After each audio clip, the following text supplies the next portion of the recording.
Deepthi Seethathodu latest ആയിട്ട് തൻ്റെ YouTube ചാനലിൽ ഒരു വീഡിയോ ഇട്ടിട്ടുണ്ടായിരുന്നു. വീഡിയോ എന്ന് പറയുന്നത് തൻ്റെ IUI ട്രീറ്റ്മെൻറ്റിൻ്റെ റിസൾട്ട് വന്നിട്ടുണ്ടായിരുന്നു. അത് നെഗറ്റീവാണ് എന്നുള്ളൊരു കാര്യമാണ് ദീപ്തി സീതത്തോട് ആ ഒരു വീഡിയോയിലൂടെ പറഞ്ഞിട്ടുണ്ടായിരുന്നത്. വളരെ പ്രതീക്ഷിച്ചാണ് ഇരുന്നിട്ടുണ്ടായിരുന്നത്. ടെസ്റ്റിൻ്റെ ഫലം പോസിറ്റീവ് ആവും എന്ന് വിചാരിച്ചിട്ടുണ്ടായിരുന്നു. പക്ഷേ ഒന്നും നടന്നില്ല. നെഗറ്റീവാണ് വന്നത്. വളരെ വിഷമമുണ്ട് എന്നുള്ളൊരു കാര്യം.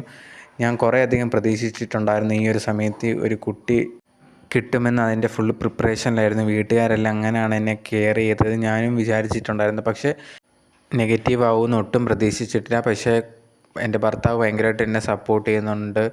എല്ലാം ഇനി നടക്കും, അത് കുഴപ്പമില്ല, നമുക്ക് വേറെ വഴി നോക്കാമെന്നൊക്കെ പറയുന്നുണ്ട്. എന്നാൽ പോലും ഞാൻ ഒരുപാട് പ്രതീക്ഷിച്ചിട്ടുണ്ടായിരുന്നു. ഇങ്ങനെയൊക്കെ നടക്കുമെന്ന് വിചാരിച്ചില്ല. കുറേയധികം പേര് എനിക്ക് കമൻസൊക്കെ ഇട്ടിട്ടുണ്ടായിരുന്നു. ഇത് കണക്ക് കറക്റ്റായിട്ട് പോസിറ്റീവായിട്ട് വരെ ഞങ്ങൾ പ്രാർത്ഥിക്കും. പേഴ്സണലായിട്ട് വരെ മെസ്സേജ് ചെയ്തിട്ടുണ്ടായിരുന്നു. നിങ്ങളുടെ ആ ഒരു പോസിറ്റീവൊക്കെ മെസ്സേജ് കണ്ട സമയത്ത് ഭയങ്കര ആശ്വാസമാണ്. അത് നടക്കുമെന്ന് വിചാരിച്ചിട്ടുണ്ടായിരുന്നു.